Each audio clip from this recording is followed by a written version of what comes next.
السلام علیکم۔ آج کی ویڈیو بہت اہم ہے۔ روح قبض کرتے ہوئے اسرائیل علیہ السلام کا کلیجہ کیوں کانپ گیا؟ یہ بہت اچھی حکایت ہے اور آپ کو سننے میں بھی بہت اچھا لگے گا۔ تو چلیے ہم ویڈیو شروع کرتے ہیں۔ حکمت الہی کو اللہ تعالیٰ خود ہی جانتا ہے۔ ایک مرتبہ اللہ تعالیٰ نے روحیں قبض کرنے والے فرشتے اسرائیل علیہ السلام سے دریافت کیا کہ اے اسرائیل، آج تک جن لوگوں کی تو نے روح قبض کی ان میں سے کسی پر تجھے کبھی رحم بھی آیا؟ اسرائیل علیہ السلام نے عرض کیا کہ اے پروردگار، تو خوب جانتا ہے کہ روح قبض کرتے وقت ہمیشہ میرا دل دکھتا ہے، لیکن تیرے حکم سے سرتابی کی مجال کہاں؟ خدا نے پوچھا کہ تجھے کس پر سب سے زیادہ ترس آیا اور کس کی موت پر قلب تڑپا؟ اسرائیل علیہ السلام نے عرض کیا، یا الہی، ایک موت ایسی ہے جو بھلائے نہیں بھولتی، اور وہ غم ایسا ہے جو تنہائی میں بھی میرے ساتھ رہتا ہے۔ ایک کشتی مرد و زن سے بھری ہوئی سمندر میں سفر کر رہی تھی۔ تو نے حکم دیا کہ اس کشتی کو فنا کر دے۔ میں نے کشتی کو پاش پاش کر دیا۔ پھر تو نے فرمایا کہ سب مرد و زن کی روحیں قبض کر، لیکن ایک عورت اور اس کے نوزائیدہ بچے کو چھوڑ دے۔ میں نے اس حکم کی بھی تعمیل کی، سب کی جانیں قبض کر لی۔ ایک بہتے ہوئے تختے پر ماں اور اس کا بچہ رہ گئے۔ سمندر کی لہریں اس تختے کو اپنے ساتھ لیے آگے بڑھتی رہیں اور تیز ہوا نے اسے آنن فانن سینکڑوں میل دور سمندر کے کنارے پر پہنچا دیا۔ میں ماں اور بچے کے بچ جانے سے بہت خوش ہوا، لیکن اسی دن حکم صادر ہوا کہ اے اسرائیل، جلد ماں کی روح قبض کر اور بچے کو اکیلا چھوڑ دے۔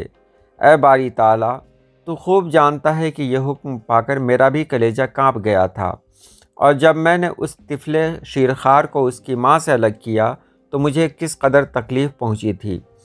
اب اس واقعے پر ایک مدت بیت چکی ہے، لیکن وہ بچہ برابر یاد آتا ہے۔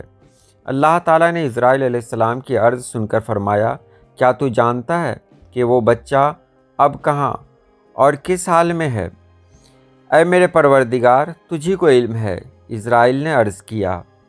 ارشاد ہوا، اے اسرائیل سن، جب تو نے ماں کی روح قبض کی اور بچے کو تنہا چھوڑ دیا تو ہم نے سمندر کی ایک موج کو حکم دیا کہ اس بچے کو احتیاط سے ایک ویران جزیرے میں ڈال دے۔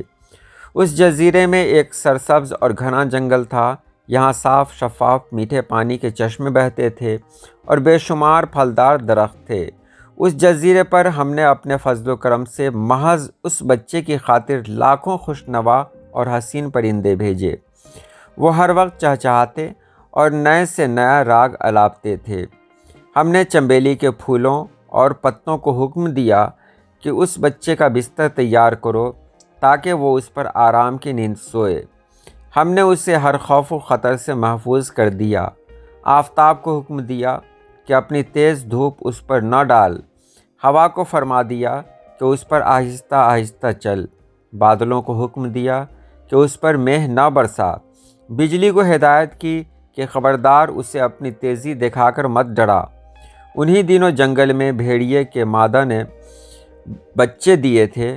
ہم نے اسے حکم دیا کہ اپنے بچوں کے ساتھ اس آدمی کے بچے کو بھی دودھ پلا، اس کی دیکھ بھال کر اور اسے کوئی گزند نہ پہنچے۔ اے اسرائیل، اس نے بھی ہمارے حکم کی تعمیل کی، یہاں تک کہ وہ تنہا اور بظاہر بے یار و مددگار بچہ پرورش پا کر خوب صحت مند اور بہادر ہو گیا۔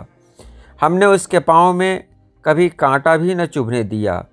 دنیا جہان کی نعمتیں اسے عطا کیں اور وہ ان کا شکر بھی ادا کرتا تھا۔ اور اب اے ملک الموت، تو جانتا ہے وہ بچہ کہاں ہے اور کیا کر رہا ہے؟ تجھی کو علم ہے اے میرے پروردگار، اسرائیل علیہ السلام نے سجدہ کرتے ہوئے عرض کیا۔ اللہ پاک نے فرمایا، وہ بچہ نمرود بن گیا اور اس نے میرے خلیل ابراہیم کو آگ کے الاؤ میں جھونکا۔ اب وہ لوگوں کو میری راہ سے ہٹاتا ہے اور ان پر تشدد کرتا ہے۔ اس حکایت سے یہ سبق ملتا ہے کہ اللہ کے ہر کام میں کوئی نہ کوئی حکمت چھپی ہوتی ہے۔ جسے ہم انسان نہیں سمجھ پاتے۔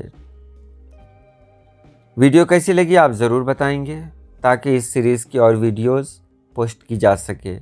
آج کے لیے اتنا ہی۔ اللہ پاک آپ سبھی لوگوں کو خوش رکھے، آباد رکھے۔ اللہ حافظ۔